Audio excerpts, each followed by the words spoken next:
Hey guys, it's Bella Young. Today I'll be interviewing my friend Mai, whom is an intern at Pulso and interviews Spanish artists. In this interview, she will be explaining her experiences thus far, so come along. Hi, my name is Mai. My full name is Maitane Orue. I am a reporter for Pulso Pop News. I interned at the Orlando Weekly, and I'm a journalism student right now at UCF. I write a lot, obviously, being a journalism major. I love music, especially reggaeton music, and I like to work out. I'm also president of the Latin American Student Association. It's been my second year as president, so that's really fun.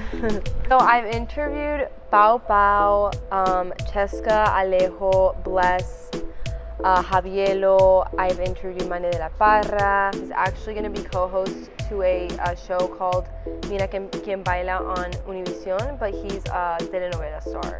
Micro TDH, and yesterday I interviewed Le Coco. I didn't really know I wanted to do entertainment journalism. I thought I was going to do more like breaking news because when COVID started, that really inspired me, and I feel like there's a lot of people's stories that you can shine a light on when you do hard news or just news in general.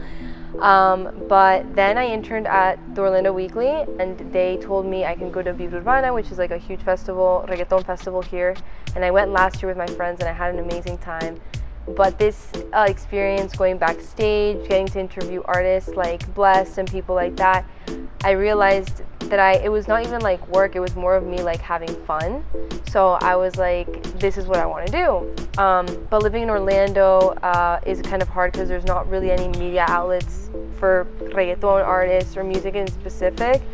There's Billboard and there's, Rolling Stone, but those are in different places. When I started looking at Billboard, I saw like this lady who wrote a bunch of articles, and I was like, oh, okay. So I looked her up on Instagram, and I saw that she said that she was founder of Pulso Pop. It's like a big deal in Billboard Latin. So I was like, do you have any tips for aspiring journalists? And I was wondering if you had an internship position open at Pulso Pop, because I saw that there was another girl that was an intern.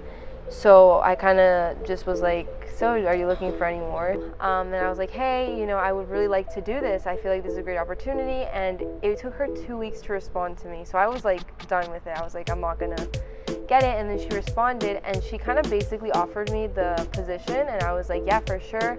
Right now I'm just doing Zoom interviews because obviously I'm not there. But when I am in Miami, she's always telling me to like go to events and go to interview people in person, which is super cool. Vamos a hablar de sencillo, pero primero quiero preguntarles, ¿ustedes ya se I've done it before. I've DM'd people because I feel like if you don't DM them, the opportunity isn't going to come to you. So you have to be like proactive. If you miss like 100 of the shots you don't take, do it if you really want it. So I was just like, let me just do it. I'm not going to meet her ever if I don't get it. So yeah. I've met like a lot of PR people, obviously for the artists, and they're really nice. So it's not really hard to like connect with them.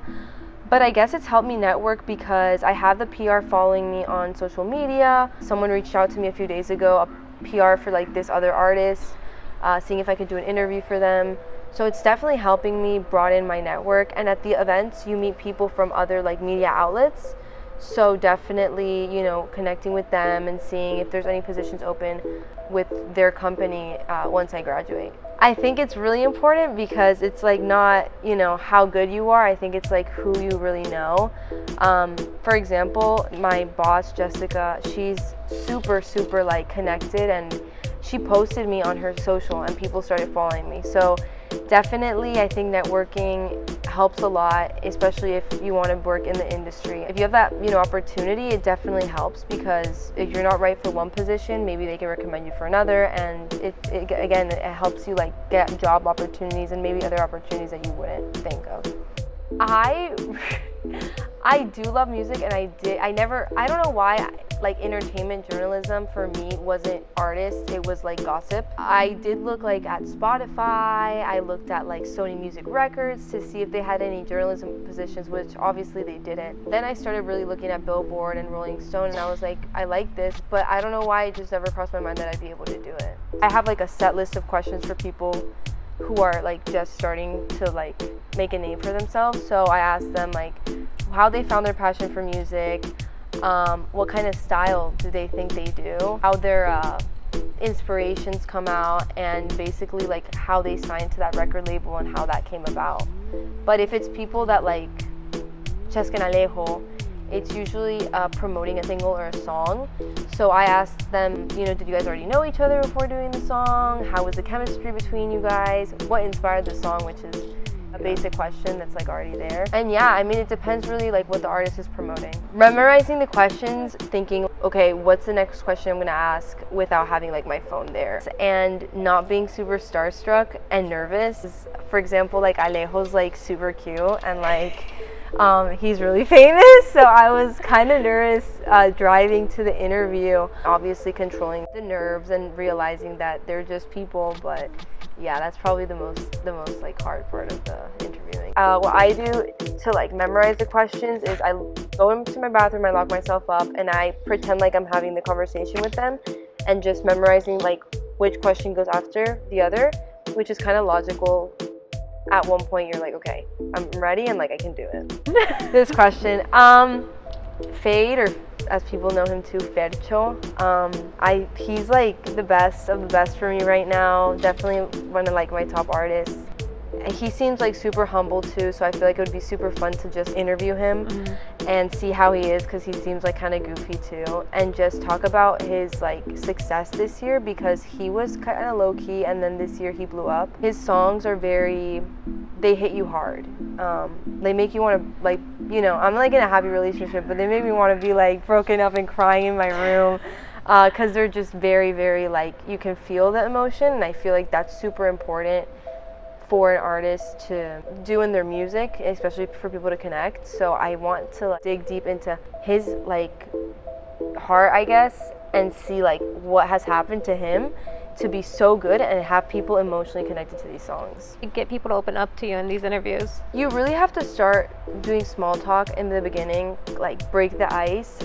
Alejo was really timid at first, and then you kind of gotta like make jokes, make them laugh, put on a smile, and you make them feel comfortable, because they're also like doing an interview. I don't think it's like super easy for them. I didn't really have any interview that was super like sentimental, that they need to give me like everything. What else does it take to do what you do? I guess passion.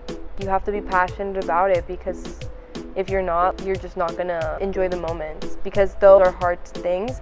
After an interview, I want to do more. It's so exciting getting like a text from her being like, can you do this? I missed a tailgate to do an interview, so it's like you have to really like it, because to me, I'd rather do this than go to a tailgate. And I'd rather go to this, do an interview, than go to a party. Like, I love the music, and combining it with journalism is just like, it's like a blessing.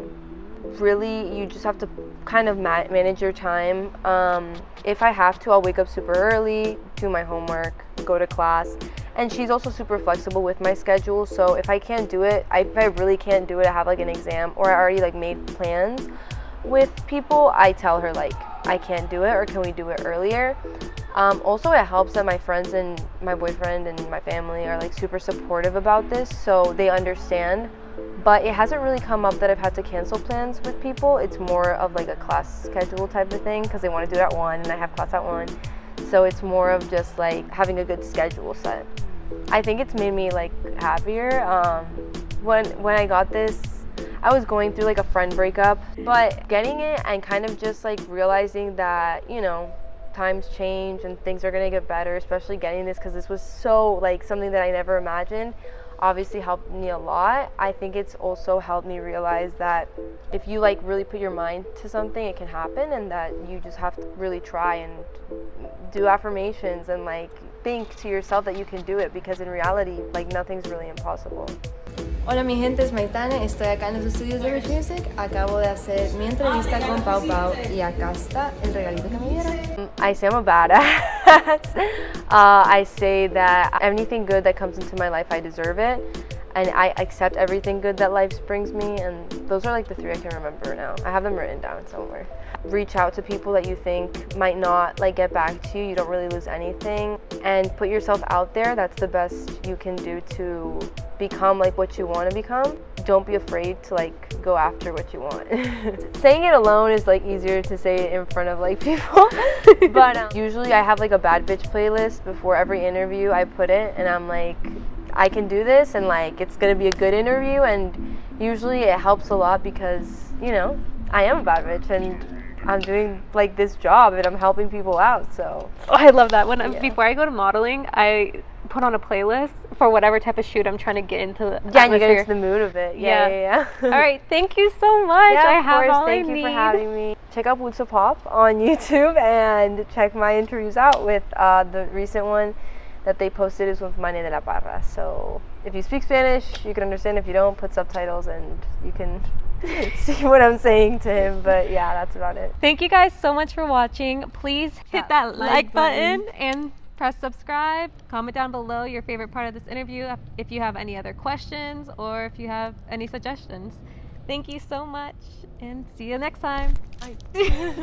Bye. All right, shake it out, shake it out, shake it out, shake it out, shake it out. Okay. All right. I'm ready. That was me like trying to be like all comfortable right away. Like I don't know how to sit like in front of the camera. I check some of them out and I'm like, I can't understand anything, but they sound really good and everyone's smiling. Yeah, there's like some Spanglish. Yeah. Yeah.